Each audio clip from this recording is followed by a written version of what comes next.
Time travel करना हम सभी की इच्छा होती है। हम सभी चाहते हैं कि हम अपने आने वाले समय को देख सकें और इसे अपने हिसाब से बदल सकें, या फिर हमने जो गलतियां अपने पिछली जिंदगी में की है उसे बदल सके। लेकिन अगर बात करें आज के टेक्नोलॉजी की, तो शायद हम अभी इतने एडवांस नहीं हुए हैं, लेकिन समय समय पर लोग ऐसे सबूत पेश करते हैं जिनसे लोगों के होश उड़ जाते हैं। उन्हीं में से एक शख्स का नाम है माइक मार्कम। ये एक ऐसा शख्स है जिसने टाइम मशीन तो बनाया, लेकिन टाइम मशीन के द्वारा ये किस टाइम में चला गया आज तक किसी को नहीं पता। तो स्वागत है आपका टाइम ट्रेवल के इस नए एपिसोड में। वीडियो में अंत तक बने रहिए पूरी कहानी जानने के लिए। और अगर आपने हमारे चैनल को अभी तक सब्सक्राइब नहीं किया है तो जल्दी से कर दें, ताकि इसी तरह की वीडियो आपको समय समय पर मिलती रहे। माइक मार्कम एक साधारण से परिवार का लड़का था, जिसकी हजारों फाइनेंशियल प्रॉब्लम्स थी। उसकी पर्सनल लाइफ हम जैसे साधारण इंसानों की तरह ही थी। फाइनेंशियल प्रॉब्लम्स के कारण घर वालों के ताने सुनना उसके लिए आम बात हो गई थी। अपनी शुरुआती पढ़ाई भी वो बहुत मुश्किल से कर पा रहा था। बेरोजगारी के कारण उसने बीच में ही अपनी पढ़ाई छोड़ दी थी, लेकिन साल 1995 में उसने फिर से अपनी पढ़ाई शुरू कर दी। इंजीनियरिंग की पढ़ाई उसने शुरू तो कर दी, लेकिन फिर से उसे पैसों की प्रॉब्लम्स आनी शुरू हो गई। जैसे तैसे उसने अपनी इंजीनियरिंग की पढ़ाई पूरी कर ली, लेकिन इतनी पढ़ाई करने के बावजूद भी उसे नौकरी नहीं मिल पा रही थी। इन सभी प्रॉब्लम्स के दौरान वो अपने माइंड में कुछ और ही सोच रहा था, जो एक आम इंसान के सोच से कोसों दूर था। लेकिन सोचने से क्या होता है, कुछ करने के लिए पैसों की भी जरूरत होती है, लेकिन उसे कोई भी फंडिंग नहीं मिल पा रही थी। माइक मार्कम ने अपनी इन्वेंशन की शुरुआत एक इलेक्ट्रिक डिवाइस जैकब सिलेंडर से की। जैकब सिलेंडर ये दिखाती है कि बिजली किस तरह ट्रेवल करती है। इस तकनीक में इसके नीचे के ट्रांसफार्मर्स धातु के दो रॉड के बीच एक निश्चित दूरी पैदा करते हैं, जिसकी वजह से इसमें मौजूद इलेक्ट्रॉन्स इससे जितना दूर हो सके भागते हैं, और जैसे ही टॉप पे पहुंचते हैं तो ये गायब भी हो जाते हैं, जिसके बाद ये सर्किल फिर से शुरू हो जाता है। जैकब सिलेंडर बनाने के बाद वो समझ गया कि न केवल धातु बल्कि हवा को भी बिजली का एक कंडक्टर बनाया जा सकता है। जिसके बाद वो दिन रात मेहनत में जुट गया और वो उस सिलेंडर की मदद से एक धातु के फेज को गायब करने की कोशिश करता है, और वो सफल भी हो जाता है। और जैसे ही बिजली की सप्लाई बंद करता है, वो धातु का फेज वापस भी आ जाता है। इससे वो इतना तो समझ गया था कि ये धातु टाइम ट्रेवल करके आई है। इस प्रयोग के दौरान उसका जैकब सिलेंडर ब्लास्ट कर जाता है, जिसमें उसकी सारी मशीन्स जलकर खाक हो जाती है। फिर भी उसने हार नहीं मानी। उसने तय किया कि वो अपने प्रयोग को फिर से शुरू करेगा। इस प्रयोग को शुरू करने के लिए उसे कई बिजली के सामान और कई चीजों की जरूरत थी।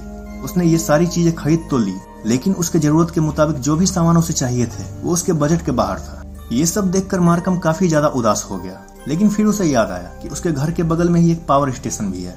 उसने एक तरकीब लगाई जिससे वो अपने घर के वायर्स को ट्रांसफार्मर्स से जोड़कर बिजली को अपने घर तक ले आया, जिसके मदद से उसने काफी बड़ा जैकब सिलेंडर तैयार कर लिया, जो कि उसके पिछले जैकब सिलेंडर से 40 गुना ज्यादा बड़ा था। लेकिन इस बार भी उसकी किस्मत ने उसका साथ नहीं दिया। जैसे ही उसने जैकब सिलेंडर स्टार्ट किया, एक जोरदार धमाका हुआ, जिसकी वजह से पूरे शहर की बिजली चली गई। पुलिस के काफी छानबीन के बाद पता चला कि ये मार्कम ने ही किया है। पुलिस उसे पकड़ कर ले गई। जब मार्कम को कोर्ट में पेश किया गया तो उसने बताया कि उसे टाइम मशीन बनाना आता है, और ये सब टाइम मशीन बनाने के दौरान ही हुआ है। ये सब उसने इसलिए किया क्योंकि उसके पास टाइम मशीन बनाने के लिए ज्यादा पैसे नहीं थे और उसे कोई भी फंडिंग नहीं मिल पा रही थी। ये सब सुन के वहां बैठे लोग जोर जोर से हंसने लगे। जज को भी उसकी बातों पर यकीन नहीं हुआ। उसे 2 महीने की सजा सुनाई गई। जब तक उसकी सजा खत्म हुई तब तक वो अपने शहर में काफी मशहूर हो चुका था। जेल से छूटते ही उसे फंडिंग मिलनी शुरू हो गई। उसे फंडिंग के लिए फोन पर फोन आने लगे। बड़ी बड़ी कंपनियां उसे ऑफर दे रही थी अपने साथ काम करने के लिए। मार्कम ने अपना खुद का लैब बनाया और एक्सपेरिमेंट शुरू कर दिया। कई महीनों तक वो अपने काम में लगा रहा, और फिर वो एक लाइव शो में आता है और बोलता है कि उसकी टाइम मशीन बनकर लगभग तैयार हो ही गई है, लेकिन उसके लिए बिजली की सप्लाई अभी भी बहुत बड़ी प्रॉब्लम है। उसने अपने पास वाले पावर स्टेशन से बात की।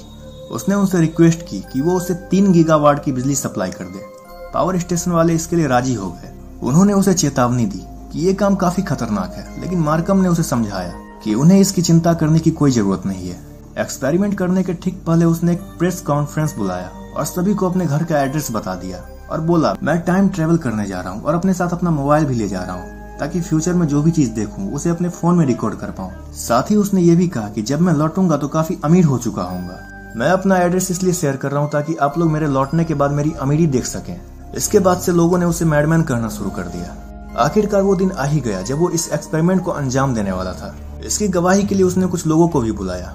टाइम मशीन में बैठने से पहले उसने लोगों से कहा कि उसके टाइम मशीन में बैठने के बाद वो दरवाजा खोले, और यह कहकर उसने अपना दरवाजा बंद कर लिया। लोगों ने भी बिल्कुल ऐसा ही किया। उसके टाइम मशीन में बैठने के 30 मिनट बाद उन्होंने दरवाजा खोला, लेकिन उन्होंने देखा कि मार्कम वहां से लापता है। लोगों ने उस कमरे के साथ पूरे घर की तलाशी ली, लेकिन उन्हें मार्कम कहीं भी नहीं मिला। इतनी ज्यादा खोज के बाद लोगों ने उसके फोन नंबर पर फोन किया, लेकिन उन्हें उनका फोन नॉट रीचेबल बता रहा था। जिसके बाद से मार्कम का गायब होना एक रहस्य बन चुका है। अब कहानी में थोड़ा पीछे चलते हैं। ये बात है साल 1930 की, जब पुलिस को एक लावारिस लाश मिली थी जिसका रंग रूप बिल्कुल मार्कम से मिल रहा था। उसके पास एक फोन भी था जो कि मार्कम के फोन से काफी ज्यादा मैच खाता था। आपकी जानकारी के लिए बता दें कि दुनिया का पहला फोन 1973 में मोटोरोला कंपनी के द्वारा बनाया गया था और पुलिस को वो फोन 1930 में एक लावारिस लाश के साथ मिली थी। तो क्या वो लाश मार्कम की ही थी? क्या मार्कम गलती से भूतकाल में चला गया था और किसी वजह से मारा गया, या फिर मार्कम भविष्य में जाके अपनी लाइफ एंजॉय कर रहा होगा? आपको क्या लगता है, क्या हुआ होगा मार्कम के साथ? अपनी राय हमें कमेंट बॉक्स में जरूर दें और इसी तरह की वीडियोस के लिए हमारे चैनल को सब्सक्राइब जरूर करें।